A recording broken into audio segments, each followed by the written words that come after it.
Welcome back to Mr. Giant Reacts and Ting and Ting and Ting. I'm Mr. Giant, and this time we're going to be watching American things Europeans can't understand. this might be funny, y'all. Let's YouTube and sim see what I go on with this one. While the culture of the United States is exported all over the world in films and on TV, it also abides by some laws and practices that many consider unusual. Europeans in particular seem to have a hard time wrapping their heads around some of them. From child beauty pageants to gun laws, let's take a look at some American things let's see Europeans this. can't understand.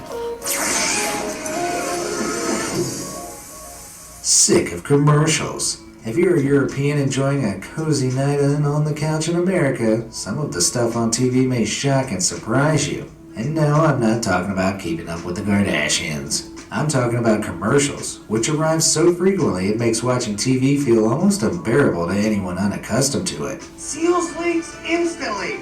Use it on... Especially pharmaceutical commercials, which usually show grumpy men and women turned into smiling, happy people by the product being sold. These are usually followed by an almost comically long list of potential side effects spoken at double speed, like Ambien ad. As well as abnormal behaviors such as being more outgoing or aggressive than normal, confusion, agitation, and hallucinations may occur. Don't take it with alcohol as it may increase these behaviors. Allergic reactions such as shortness of breath, swelling of your tongue or throat may occur and in rare cases may be fatal. Side effects may include next day drowsiness, dizziness, and headache. In patients with depression or worsening of depression, including risk of suicide may occur. These types of direct-to-consumer commercials peddle prescription drugs, which is an advertising standard that was rejected by the European Commission back in 2002. The Commission stated that pharmaceutical companies were unable to provide impartial information on their medicines. Good. If that's the case, why is it practiced in America? To put it simply, there's simply never been a federal law passed to outlaw the practice. This is in no small part thanks to the fact that direct-to-consumer drugs and their accompanying ads are a huge business. And in America, whether it's right or wrong, the rules tend to follow the money. Europeans might actually need a pill for the headache all those ads give them. May cause drowsiness plausible and telepathic powers and a violent hatred of cheese. No place like home. Let's say you're a European who's just moved over to America. You found a house in a nice residential neighborhood and you're going through your bills. Rent, water, gas, electric, all seems in order. But wait a second. What's a homeowners association fee? To a native, that's a pretty obvious question. But for Europeans, it's an unwelcome surprise.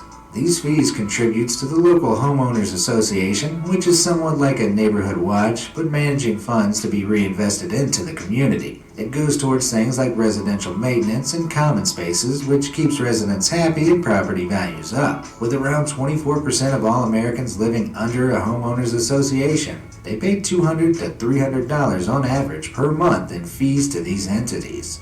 Now, while some Europeans might struggle with this concept, it was a form of governance that was actually invented by France back in 1804. The condominium law was exported to the U.S., where it became incredibly popular. So, for any European that wants to complain about homeowner regulations and fees, feel free to blame the French. Let's blame the French. Vacant vacation days. The USA has one of the largest economies in the world. A tremendous economy, in the president's words. But Europeans looking to get into the American world of work are often shocked when it comes to vacation time. U.S. workers are not entitled to mandatory paid vacation at all. Usually the issue of paid leave is left at the discretion of employers. And yes, that does include national holidays. According to research from the U.S. Bureau of Labor Statistics, in 2017, only 77% of American workers had access to paid vacation. Now, the reason that might leave Europeans slack-jawed is because mandatory paid vacation time in Europe starts at 4 weeks. In fact, America is one of the only Western countries where law doesn't enforce companies to give its employees mandatory paid vacation time. Don't believe me? Take a look at this map breaking down mandatory paid vacation time by country. Only the great countries are known not to give paid time off. It's a working culture that undoubtedly favors employers over employees. Americans might want to think about learning Chinese instead, as employers in China must legally offer 5 days of holiday. Although that is after one continuous year of work. Win some, lose some, I guess. Florida man. If the American states could be looked at as a dysfunctional family. Talking about vacation and thing, man. Yeah. It's hard to get vacation. And when you do get your vacation, you got so much to do, you don't go on vacation. You go home to work and then catch up on stuff, and then come back, Some people get to go to the beach and stuff like that, but then, it's back to the grind of going to work and coming home and trying to, set stuff up. On the island when I was there, everybody got a month's vacation like that, you know what I mean? Every holiday off. I remember when they started to open on New Year's Eve, I was working at the Toys R Us at the time, you know what I mean? Nobody's going to show up, but everybody show up to shop. So, if you come, business is going to open. But they're always going, it's a shame you have to work on a holiday. We're working because you're here. We're not working because they just open.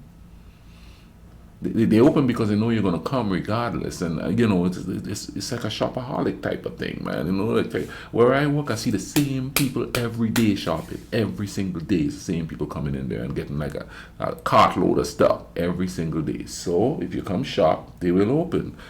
They have the Thanksgiving up here. Used to be they close all Thanksgiving Day. Now they starting to open at 5, and then they're going to start opening at 4. You know what I mean? So that holiday is going to go up. Next holiday to go is Christmas. Mark my words. Let's get back to the video here. We offer 5 days of holiday, although that is after one continuous year of work. Win some, lose some, I guess.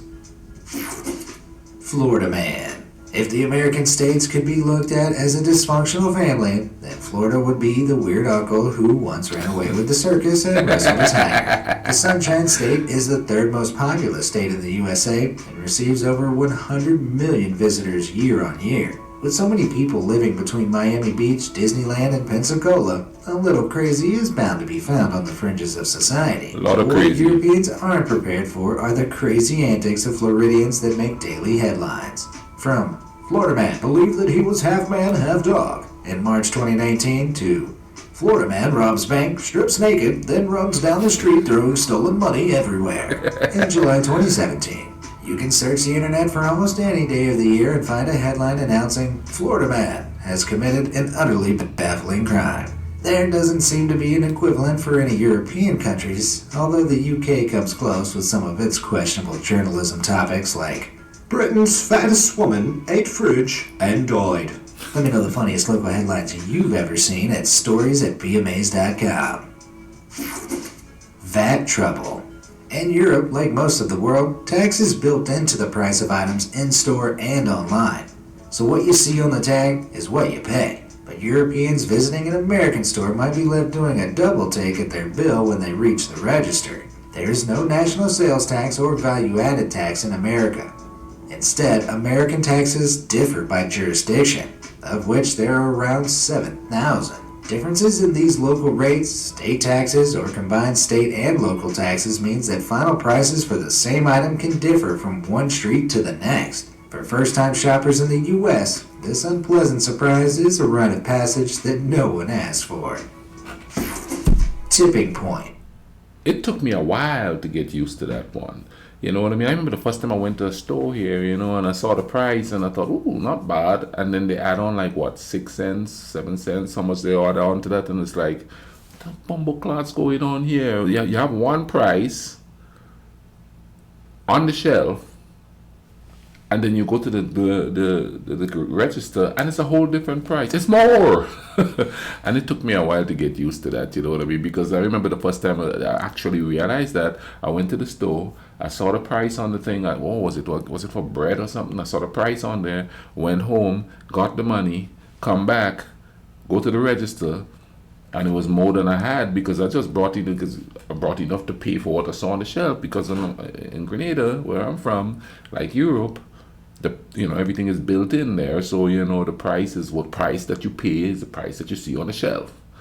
It took me a long time to remember that, for that to register there, you know what I mean? But hey, I got used to it, and here we go. Here I am. Let's get back to the video. A meal at a restaurant can be a real treat, but Europeans visiting America sometimes stress about the tip. Although tipping anywhere up to 20% seems normal to most Americans, there's no such obligation in Europe. Indeed, it's mostly seen as a bonus reward for good service.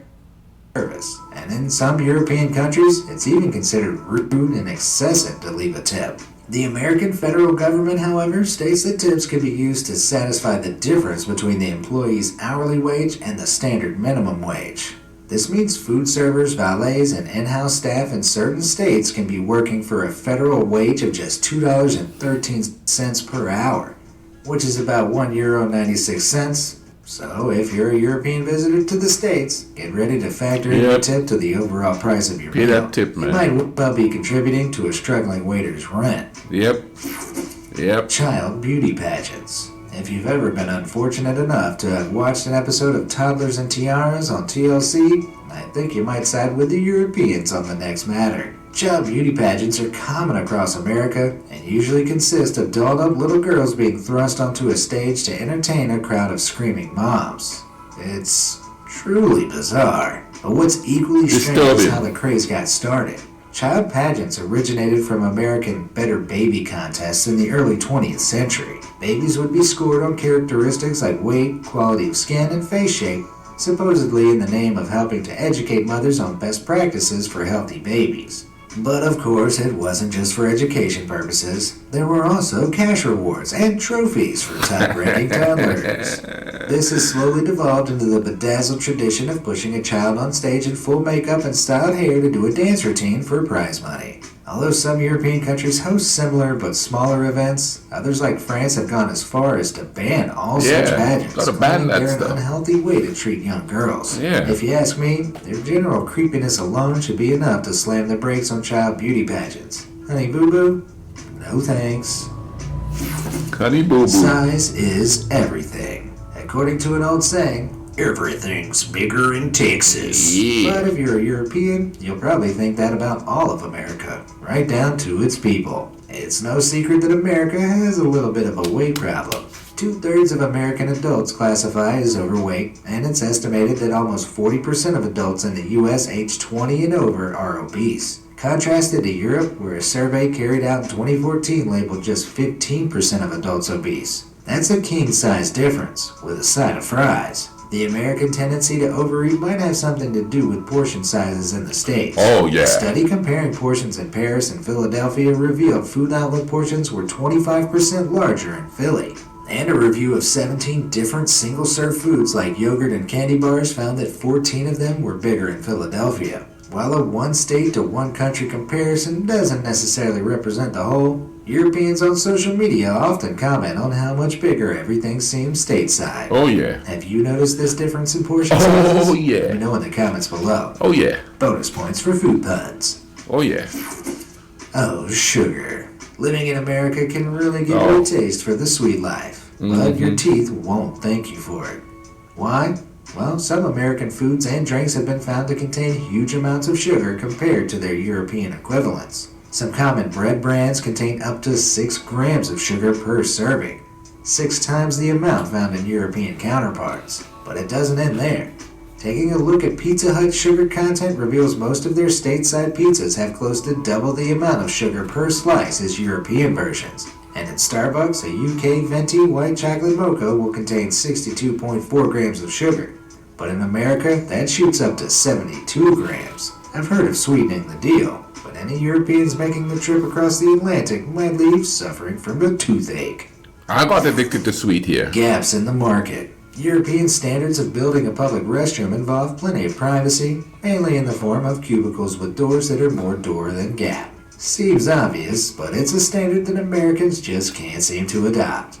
With ridiculously large gaps at the top, bottom, and sides, it makes for a truly uncomfortable first visit to an American toilet for unwitting visitors. No For privacy. the first time, Europeans are left feeling especially susceptible to unwelcome visitors and peeping toms. Some people even resort to taping up the gap to prevent prying eyes looking in. But as strange as the design seems, there are some theories as to why Americans build their stalls this way. For a start, high floor gaps allow for easier cleaning, and they do make it simpler to pass toilet paper from one cubicle to another. On top of that, the vertical gaps act as a deterrent for anyone thinking of doing anything naughty behind closed doors. But there's always the chance you might accidentally get a real eyeful. Maybe just close your eyes before entering any American restrooms.